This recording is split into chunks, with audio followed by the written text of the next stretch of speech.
Hello everyone, welcome back to my channel. This is the second part of chapter 3 metals and non metals. और last video में हमने metals non metals की physical properties को देखा था और हमने केमिकल प्रॉपर्टीज़ में कि जो मेटल्स हैं वो एयर के साथ किस तरीके से रिएक्ट करती हैं वो देखा था।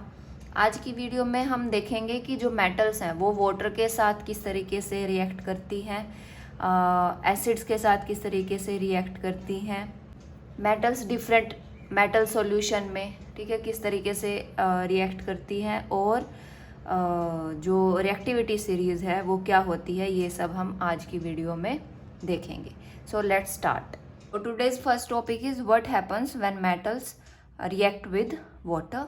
हमारे पास ये एक्टिविटी है 3.10, ठीक है। इसको देखते हैं कि इसमें क्या बताया गया है। Collect the samples of same metals as in activity 3.9। जो हमने 3.9 एक्टिविटी में सैम्पल्स लिए थे मेटल्स के, ठीक है, जैसे sodium, calcium, potassium, okay, iron, magnesium, aluminium, copper, lead, silver, gold, ठीक है, ये सब हमें लेने हैं। सबसे पहले हम इसमें कोल्ड वाटर के साथ उनकी रिएक्शन देखेंगे कि वो किस तरीके से रिएक्ट करते हैं। हमें पता है कि जो सोडियम और पोटाशियम होते हैं ये एयर में भी हमने देखा था लास्ट वीडियो में कि ये विगरसली जो है रिएक्ट करते हैं, ओके, क्योंकि जैसा कि पिक्चर में शोन है जो सोडियम और पोटाशियम है ये फायर कैच कर लेते हैं इन वाटर। तो जब हमने एक एक करके सभी सैंपल्स को, सभी मेटल पीसीज को कोल्ड वाटर में डाला तो हमने क्या देखा कि कौन सी जो मेटल्स है वो रिएक्ट की कोल्ड वाटर के साथ, सोडियम, पोटाशियम एंड कैल्शियम, ठीक है। और इनकी रिएक्टिविटी कैसे थी कि जो कैल्शियम है that is less reactive than potassium, than less reactive then sodium with cold water, okay. Did any metal produce fire on water? Yes, sodium, potassium जो है ये फायर प्रोड्यूस करते हैं। और जो कैल्शियम होती है ये फ्लोट करने लग जाती है वाटर में आफ्टर सम टाइम। ये सब रीजंस हम यहाँ पर एक्सप्लेन करेंगे कि किस तरीके से ये होता है, ओके, या किस मेटल के केस में होता है। अब हमारे पास तीन जो मेटल्स थी यानी कैल्शियम, पोटाशियम और सोडियम, सिर्फ यही रिएक्ट की कोल्ड वाटर के साथ, बाकी सब नहीं की। अब हम क्या करेंगे, कोल्ड वाटर की जगह हॉट वाटर लेंगे, okay. Put the metals that did not react with cold waters in beaker half filled with hot water. और इस केस में भी सिर्फ एक ही जो हमारे पास मेटल है मैग्नीशियम वही रिएक्ट करती है हॉट वाटर के साथ, बाकी नहीं करती, ठीक है। देन जो मेटल्स हॉट वाटर के साथ रिएक्ट नहीं करती उनको अब हम स्टीम के साथ रिएक्ट कराएंगे कि, और फिर देखेंगे, फिर ऑब्जर्व करेंगे कि क्या कुछ रिएक्शन होती है या नहीं। और स्टीम के साथ रिएक्ट कराने के लिए हमें इस तरीके से जो अपना अपरेटस है वो सेटअप करना होगा, ठीक है, कि हम एक ग्लास ट्यूब को लेंगे, उसको एक स्टैंड पे हॉरिजॉन्टली इस तरीके से क्लैंप कर देंगे। और यहाँ पर हमने एक ग्लास वूल ली है जो सोक्ड है इन वाटर। देन यहाँ पर हम एक मेटल सैंपल रखेंगे, ठीक। यहाँ पर हमने इसका जो मुंह है टेस्ट ट्यूब का उसको बंद किया with the help of a कॉक और उसमें से एक डिलीवरी ट्यूब को पास कराया है, ठीक है। और वो यहाँ पर एक वाटर कंटेनिंग बीकर में हम, ठीक है, जिसमें एक इन्वर्टेड टेस्ट ट्यूब है फिल्ड विद वाटर, इसमें हम इसको पास कराएंगे, ठीक है। यहाँ पर क्या होगा कि जब बर्नर की हेल्प से हम हीट करते हैं स्टीम प्रोड्यूस होगी। तो जो बची हुई हमारे पास मेटल्स थी जैसे iron, aluminium, zinc, copper, lead, silver and gold, ठीक है, उन केसेस में सिर्फ तीन ही हमारे पास ऐसी मेटल्स हैं जो कि स्टीम के साथ रिएक्ट करके क्या बनाएंगी, हाइड्रोजन गैस रिलीज करेंगी, ओके। और वो हाइड्रोजन गैस का हमें कैसे पता चलेगा कि वाटर में वो इस तरीके से यहाँ पर ऊपर की तरफ फिल हो जाएगी, है ना, वाटर लेवल जो है ये डिक्रीज हो जाएगा। दैट मीन्स यहाँ पर गैस रिलीज हुई है। Okay, so only in the case of iron, aluminium and zinc. और जो मेटल्स स्टीम के साथ भी रिएक्ट नहीं की वो कौन कौन सी थी? Copper, lead, silver and gold. Okay, जो भी मेटल्स कोल्ड वाटर के साथ, हॉट वाटर के साथ या फिर स्टीम के साथ रिएक्ट की, उनकी हमें रिएक्टिविटी लिखनी है with water in decreasing order. तो क्या होगी? हमारे पास कौन कौन सी मेटल्स थी? हमारे पास थी आयरन, एल्यूमिनियम, जिंक, है ना, कैल्शियम और मैग्नीशियम, पोटाशियम, सोडियम, ठीक है, लेड, कॉपर और सिल्वर एंड गोल्ड। ठीक, तो वाटर के साथ इनकी रिएक्टिविटी कैसे होगी? सोडियम, ठीक है, ये हाईली रिएक्टिव है, then potassium, then calcium, then magnesium, aluminium and iron. ठीक है, तो इस तरीके से जो हमारे पास है decreasing order of reactivity with water. ठीक है, सो जो मेटल्स हैं वो वाटर के साथ रिएक्ट करके क्या बनाएंगी? मेटल ऑक्साइड बनाती हैं और रिलीज करती है हाइड्रोजन गैस। ओके, हमने सेकंड चैप्टर में भी पढ़ा था कि जो मेटल्स हैं वो और किस केस में हाइड्रोजन गैस रिलीज करती हैं? जब वो एसिड्स के साथ रिएक्ट करती है। ठीक है, तो ध्यान रखेंगे, मेटल जब एसिड के साथ रिएक्ट करेगी तब भी हमें हाइड्रोजन गैस मिलती है, और जब मेटल वाटर के साथ रिएक्ट करती है तब भी हमें हाइड्रोजन गैस मिलेगी और मिलेगा मेटल ऑक्साइड। ठीक है, जो ये मेटल ऑक्साइड यहाँ पर बनते हैं, ये मेटल ऑक्साइड जो है सोल्यूबल होते हैं वाटर में। ठीक है, अब जब वाटर प्रेजेंट होगा उनके आसपास तो वो डिजोल्व हो जाते हैं further to form what? Metal hydroxide.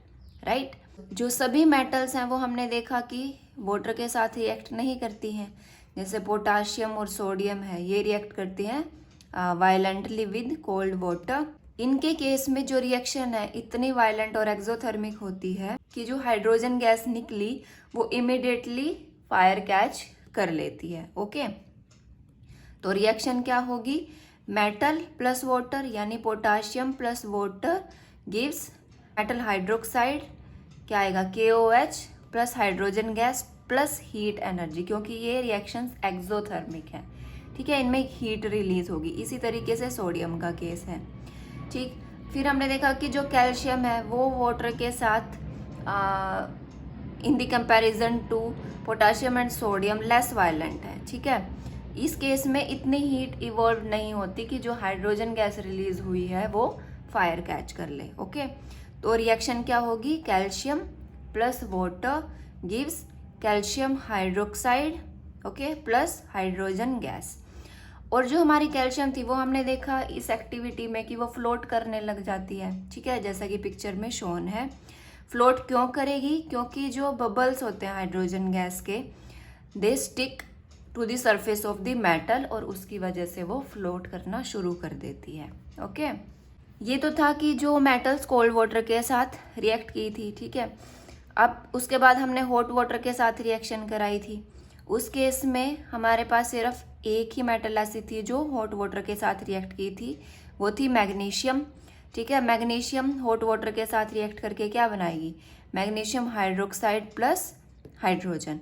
और मैग्नीशियम भी कैल्शियम की तरह ही फ्लोट करना शुरू कर देती है, और रीज़न सेम ही है कि जो हाइड्रोजन गैस रिलीज होगी उस केस में, ठीक है, वो स्टिक हो जाएगी टू द मेटल सरफेस और उसकी वजह से मेटल जो है वो फ्लोट करना शुरू कर देती है।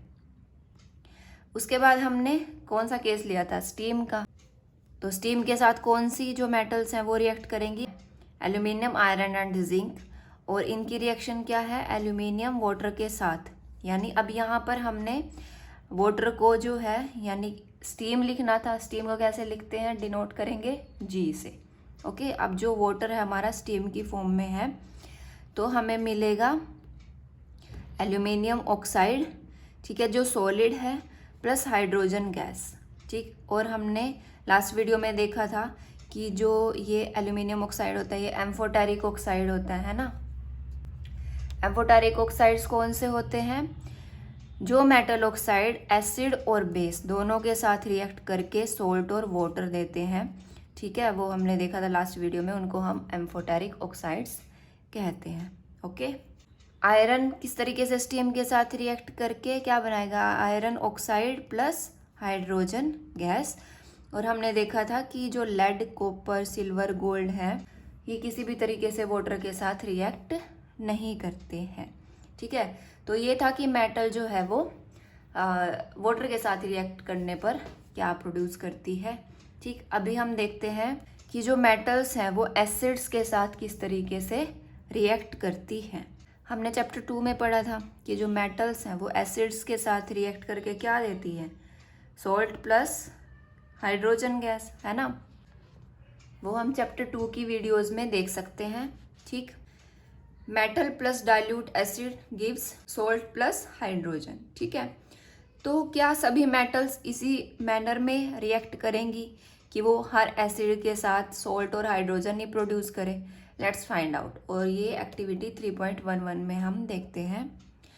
इन्होंने कहा है collect all metal samples except sodium and potassium again, ठीक है। हमें पता है सोडियम और पोटाशियम जो है बहुत ही ज़्यादा रिएक्टिव होती हैं, तो इसीलिए एसिड्स के केस में उनको हम स्किप कर देंगे, बाकी सभी मेटल्स को ले लेते हैं। और अगर उनके सैंपल्स जो हैं वो टार्निश्ड हो जाते हैं तो क्या करेंगे? उनको सैंडपेपर से रब कर देंगे, ठीक है।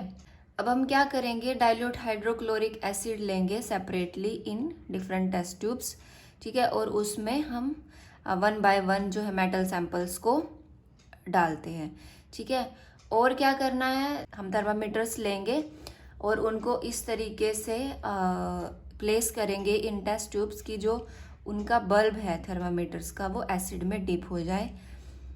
अब हमें पता है कि जो मेटल एसिड के साथ रिएक्ट करके क्या बनाएगी? हाइड्रोजन गैस, तो बबल्स फॉर्म होंगे गैस के, ठीक। Which metal reacted vigorously with dilute hydrochloric acid? तो इन केसेस में हमने देखा कि जो मैग्नीशियम थी वो जो है वाइगरसली रिएक्ट कर रही है। And with which metal did you record the highest temperature? तो वो भी मैग्नीशियम का ही केस था, ओके। देन हमने देखा कि एल्यूमिनियम, जिंक, आयरन, ठीक है, ये भी रिएक्ट करती हैं और इनकी रिएक्टिविटी कैसी होगी? Magnesium is highly reactive in the case of acids, then aluminium, then zinc, then iron, ठीक है। Write equation for the reaction of magnesium, aluminium, zinc and iron with dilute hydrochloric acid. तो हमें पता है कि magnesium metal है यानी solid, और वो हाइड्रोक्लोरिक एसिड के साथ जो एक्वस में है यानी हमने डाइल्यूट लिया है, क्या प्रोड्यूस करेंगी? सॉल्ट और हाइड्रोजन गैस। सॉल्ट क्या होगा? Magnesium chloride, right, MgCl2 aqueous, okay, and plus hydrogen gas. अब इसकी बैलेंसिंग कर देते हैं। यहाँ पर क्लोरीन 2 है, 2 से मल्टीप्लाई कर देंगे, हाइड्रोजन 2, तो ये बैलेंस हो गई, ठीक है। Then we have with aluminium. Aluminium को भी HCl के साथ रिएक्ट कराने पर क्या मिलेगा? एल्यूमिनियम क्लोराइड, ठीक है, प्लस हाइड्रोजन गैस। इसकी बैलेंसिंग के लिए क्या करेंगे? यहाँ पर हमारे पास ओड क्लोरीन है, तो इसको अगर 2 से मल्टीप्लाई करके कितने बन जाएंगे? 6 से मल्टीप्लाई कर दिया, 2 एल्यूमिनियम हो गए थे और यहाँ पर हाइड्रोजन भी 6 हो गए। Then we have zinc.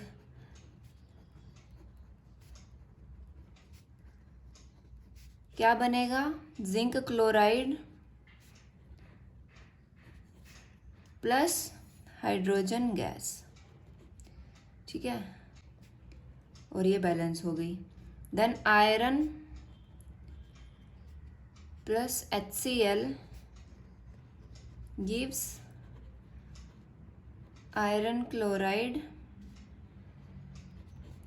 Plus hydrogen gas, और इसको भी हम बैलेंस कर देंगे। तो ये हो गई हमारी रिक्वायर्ड रिएक्शंस, ठीक है।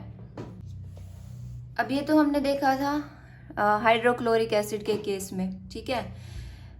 ये कहते हैं कि जब नाइट्रिक एसिड को हम लें हाइड्रोक्लोरिक एसिड की जगह, ठीक है, तो मेटल्स नाइट्रिक एसिड के साथ रिएक्ट करके हाइड्रोजन गैस प्रोड्यूस नहीं करती हैं। क्यों नहीं करती? बिकॉज जो हमारा नाइट्रिक एसिड होता है ये स्ट्रॉन्ग ऑक्सीडाइजिंग एजेंट है, ठीक है। ये क्या करेगा, जो हाइड्रोजन गैस प्रोड्यूस हुई उसको ऑक्सीडाइज करके क्या बना देगा, वाटर, ठीक है, और खुद रिड्यूस होके कोई नाइट्रोजन ऑक्साइड बना लेता है, आइदर N2O और NO और NO2, ठीक है। तो ये एक इम्पोर्टेंट पॉइंट है, इस पर क्वेश्चन आ जाता है कि ये पूछ लें कि नाइट्रिक एसिड के साथ मेटल किस तरीके से रिएक्ट करेंगी, ठीक है, या फिर हाइड्रोजन गैस क्यों नहीं मिलती नाइट्रिक एसिड के केस में, ठीक। और इसमें भी एक एक्सेप्शन है कि जो हमारे पास दो मेटल्स हैं, मैग्नीशियम और मैग्नीज, ठीक है, ये डाइल्यूट HNO3 के साथ रिएक्ट करके हाइड्रोजन गैस प्रोड्यूस करती है। तो ये भी क्वेश्चन आ जाता है कि हमें कुछ मेटल्स दे दें और पूछें कि इनमें से कौन सी मेटल्स जो है वो डाइल्यूट नाइट्रिक एसिड के साथ रिएक्ट करके हाइड्रोजन गैस प्रोड्यूस करेंगी, तो वो है मैग्नीशियम और मैग्नीज, ठीक है, ध्यान रहेगा। अब जो कॉपर का केस था उसमें हमने देखा कि जो बबल्स हैं वो नहीं बने और ना ही उसमें कोई टेम्परेचर चेंज हुआ। तो जो कॉपर है ये डाइल्यूट HCl के साथ रिएक्ट नहीं करता है, इस पर भी क्वेश्चन आ सकता है।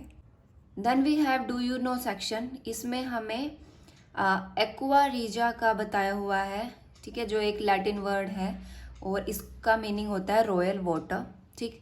इसको किस तरीके से प्रिपेयर करते हैं कि हम कॉन्सेंट्रेटेड हाइड्रोक्लोरिक एसिड और कॉन्सेंट्रेटेड नाइट्रिक एसिड ले इन दी रेशो 3:1, ठीक है।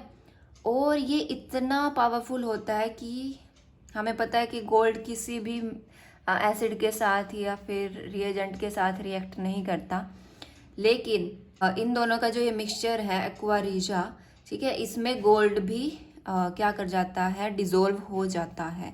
So aqua regia is highly corrosive and fuming liquid. Now next topic is how do metals react with solutions of other metal salts, ठीक है। मेटल सॉल्ट्स के solution में किस तरीके से मेटल्स रिएक्ट करेंगी वो हम देखते हैं। हमारे पास है एक्टिविटी 3.12। इसमें हमने क्या करना है, एक क्लीन कॉपर की वायर और एक आयरन नेल को लेना है, ठीक है, और हम लेंगे आयरन सल्फेट का सॉल्यूशन और कॉपर सल्फेट का सॉल्यूशन। क्या करना है कि जो कॉपर वायर है उसको आयरन सल्फेट के सॉल्यूशन में डालेंगे और आयरन नेल को कॉपर सल्फेट के सॉल्यूशन में डालेंगे, ठीक है। इनको हम सेपरेटली टेस्ट ट्यूब्स में ले लेंगे और रिकॉर्ड करेंगे कि क्या ऑब्जर्व हम करते हैं आफ्टर 20 मिनट्स, ठीक। तो हम क्या ऑब्जर्व करते हैं कि जो ब्लू कलर था कॉपर सल्फेट सॉल्यूशन का वो कैसा हो जाता है, ग्रीन हो जाता है, ठीक है। रिएक्शन किस केस में होगी, जिस केस में हमारे पास कॉपर सल्फेट सॉल्यूशन था, ठीक है, जिसमें हमने आयरन नेल को डिप किया था, ठीक है। और हमने किस बेसिस पर देखा कि रिएक्शन हो रही है, क्योंकि जो ब्लू कलर का था कॉपर सल्फेट सॉल्यूशन उसका जो कलर है वो फेड होना शुरू हो जाता है, ओके।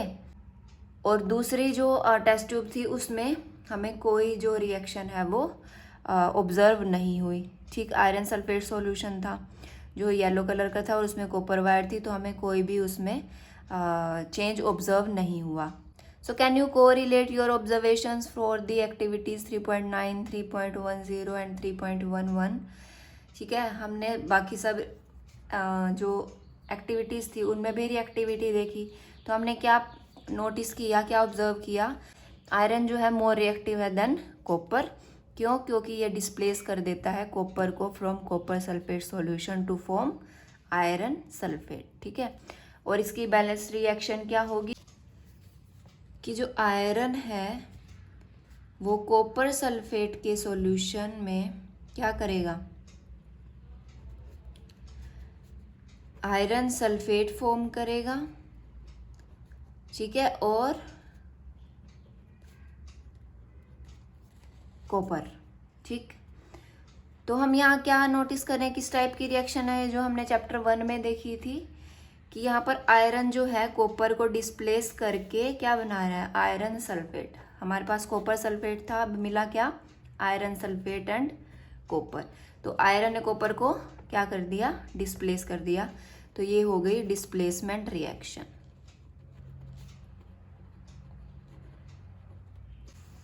तो यहाँ से हमने क्या कंक्लूड किया कि जो रिएक्टिव मेटल्स हैं वो डिस्प्लेस कर देती हैं खुद से लेस रिएक्टिव मेटल्स को from there compounds in solution और मोल्टन फॉर्म। ठीक है, अब हमने प्रीवियस जो भी सेक्शंस में हमने देखा कि सभी जो मेटल्स हैं वो इक्वली रिएक्टिव नहीं होती हैं। ठीक है, किसी की रिएक्टिविटी ज़्यादा है, किसी की कम है।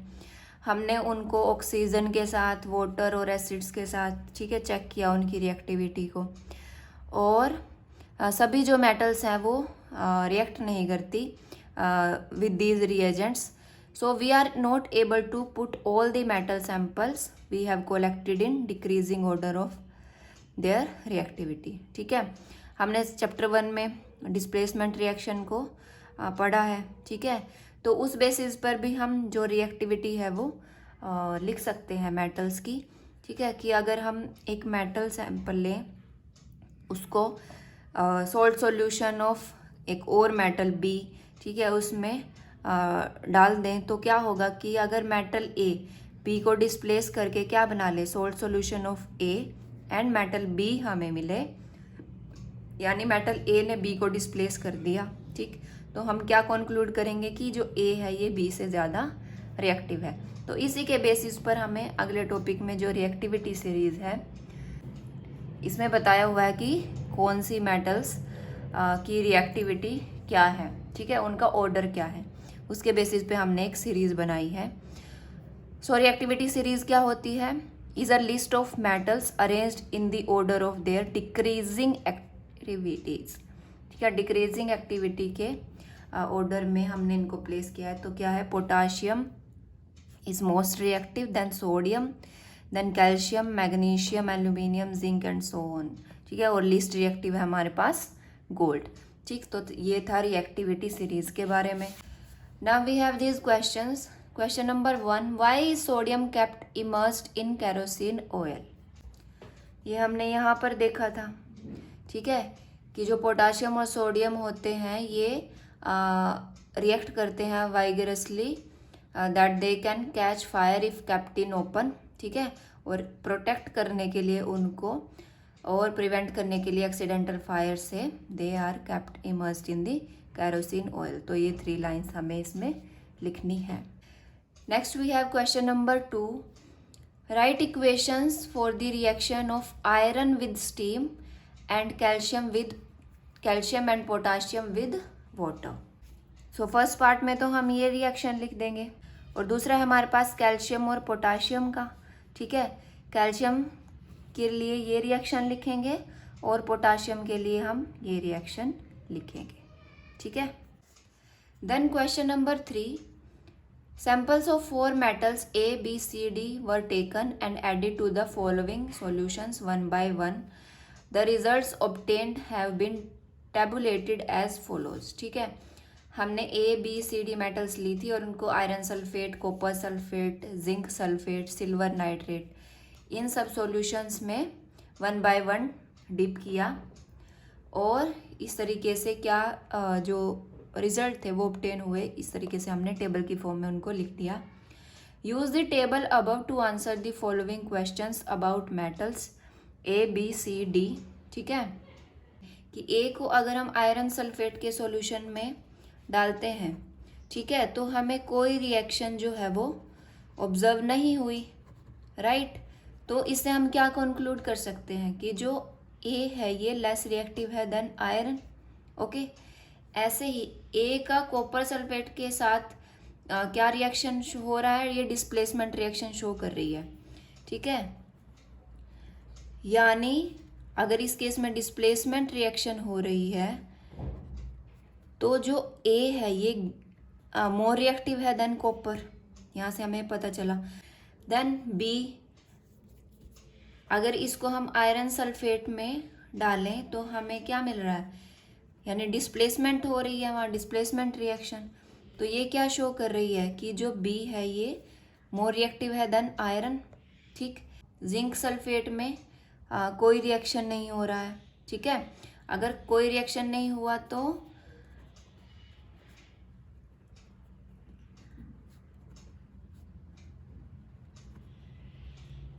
ये क्या शो कर रही है कि जो बी है ये लेस रिएक्टिव है देन जिंक। ठीक है, अब हमारे पास सी मेटल है, इसको अगर हम आयरन सल्फेट के सॉल्यूशन में डालते हैं तो कोई रिएक्शन नहीं हुई, तो ये क्या इंडिकेट कर रहा है कि जो सी है वो लेस रिएक्टिव है देन आयरन। ओके, ऐसे ही सी कॉपर सल्फेट के साथ भी कोई रिएक्शन शो नहीं कर रही है। ठीक है, तो ये कॉपर से भी लेस रिएक्टिव है। देन सी जिंक सल्फेट के साथ भी कोई रिएक्शन शो नहीं कर रही है, तो सी जो है जिंक से भी लेस रिएक्टिव है। उसके बाद है हमारे पास सिल्वर नाइट्रेट का सॉल्यूशन। ठीक है, AgNO3, उसके साथ ये डिस्प्लेसमेंट रिएक्शन शो कर रही है, यानी जो सी है वो मोर रिएक्टिव है देन सिल्वर। ठीक है, उसके बाद हमारे पास है डी। अब डी के केस में ना वो आयरन सल्फेट के साथ कोई रिएक्शन शो कर रही है, ना कॉपर सल्फेट, ना जिंक सल्फेट, ना सिल्वर नाइट्रेट के साथ। ठीक है, किसी भी सॉल्यूशन के साथ इनमें से वो नहीं कर रही। ठीक है, नो रिएक्शन। तो ये क्या इंडिकेट कर रहा है कि जो डी है ये इन सभी मेटल से, यानी आयरन, कॉपर, जिंक या फिर सिल्वर, इन सब से कम रिएक्टिव है। ठीक है, तो जो रिएक्टिविटी हुई इस बेसिस पे वो क्या हुई कि जो जिंक है ये मोस्ट रिएक्टिव है इन सब में, उसमें बी उससे कम था यहाँ पर, है ना। देन आयरन, ठीक है, then A, then copper, then C, then silver, then D, या फिर B is more reactive than A, then C and then D. ये हमारे पास चारों मेटल्स के बारे में आ गई। तो हमें बताना था कि मोस्ट रिएक्टिव कौन सी मेटल है, तो हमारे पास जो बी मेटल है ये मोस्ट रिएक्टिव है। Okay,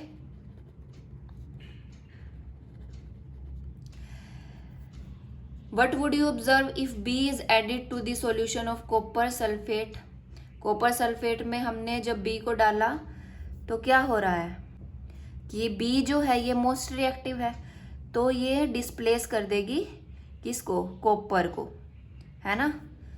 then third, arrange the metals A B C D in the order of decreasing reactivity. ठीक है, तो वो हमने ऑलरेडी यहाँ लिख दिया है कि B is more reactive than A, is more reactive than C, is more reactive than D। तो ये थर्ड का आंसर हो जाएगा। Okay, then we have question number 4, which gas is produced when dilute hydrochloric acid is added to a reactive metal. ठीक है, write the chemical reactions when iron reacts with dilute H2SO4। हमने यहाँ पर देखा था, ठीक है, कि जो मेटल्स हैं वो डाइल्यूट हाइड्रोक्लोरिक एसिड के साथ रिएक्ट करके क्या प्रोड्यूस करती है, हाइड्रोजन गैस, राइट। तो गैस के बारे में ही हमसे पूछा गया था, तो हाइड्रोजन गैस जो है वो रिलीज होगी, और हमें केमिकल रिएक्शन लिखनी है आयरन की विद डाइल्यूट H2SO4। तो हमारे पास जो आयरन है प्लस डाइल्यूट H2SO4 यानी एक्वस, तो ये क्या बनाएगा, iron sulphate plus hydrogen gas. Okay, ये एक्वस में है, तो ये रिएक्शन है रिक्वायर्ड।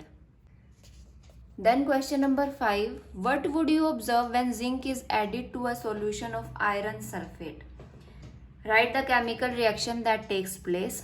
ठीक है, अब जिंक का हमें पता है कि वो कैसी है, मोर रिएक्टिव है देन आयरन, तो इसको किस तरीके से लिखेंगे, zinc is more reactive then iron and if zinc is added to a solution of iron sulfate then it would displace iron from the solution। और रिएक्शन क्या होगी, जिंक जो है ये सॉलिड है प्लस आयरन सल्फेट का हमने लिया सॉल्यूशन, और हमें क्या मिलेगा, जिंक सल्फेट और आयरन। तो ये जो रिएक्शन है वो लिख देंगे। So that's all about today's video. If you have any doubt, ask in the comment section. Like this video and share it with your friends who are in class 10th, and subscribe to my channel. See you in the next video. Till then, have a good day. Bye bye.